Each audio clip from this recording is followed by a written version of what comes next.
Sa lahat, andito tayo sa Zamboanga City National Museum. Ito ay isang lumang estruktura na ginawa pa noong panahon ng mga Kastila. Sa makikita ninyo, ito ay isang lumang kanyon. Ito ay luma at halatang ginawa pa noong unang panahon. Tara, samahan niyo ako at ibutin natin ang museum.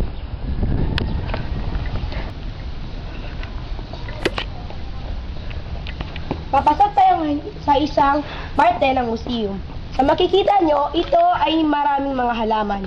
Nilagay nila ito ng halaman. Andito tayo ngayon sa isang parte ng museum kung saan nandito ang mga uri ng mga bangka. Itong isa ay tinatawag na gapang. At makikita nyo pa dito ay may napakaraming uri ng mga bangka at lahat ito ay may pangalan.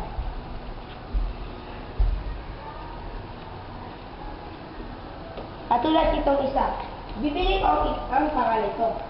Ang bangka ito ay tinatawag nilang bugo o jangalan.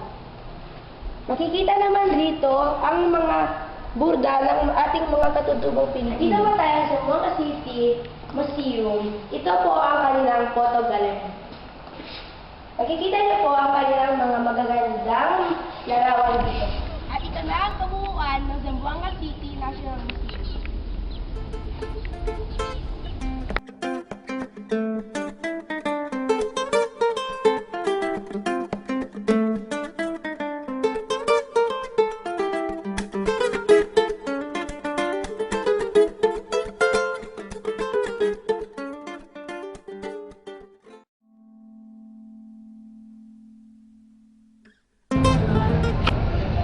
Magandang umaga po sa atin.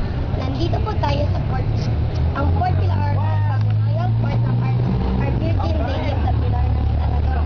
Karaniwang kilala bilang Port Pilar. Ay isang sikat itong militar ng pagtatanggol ng portrait na binubuo ng mga Spanish na namamahala sa Zamboanga. Ang port na ngayon ay isang regional na museum ng National Museum ng ang pangunahing landmark ng Zamboanga City ay isang simbolo ng kultura sa pamana ng lungsod.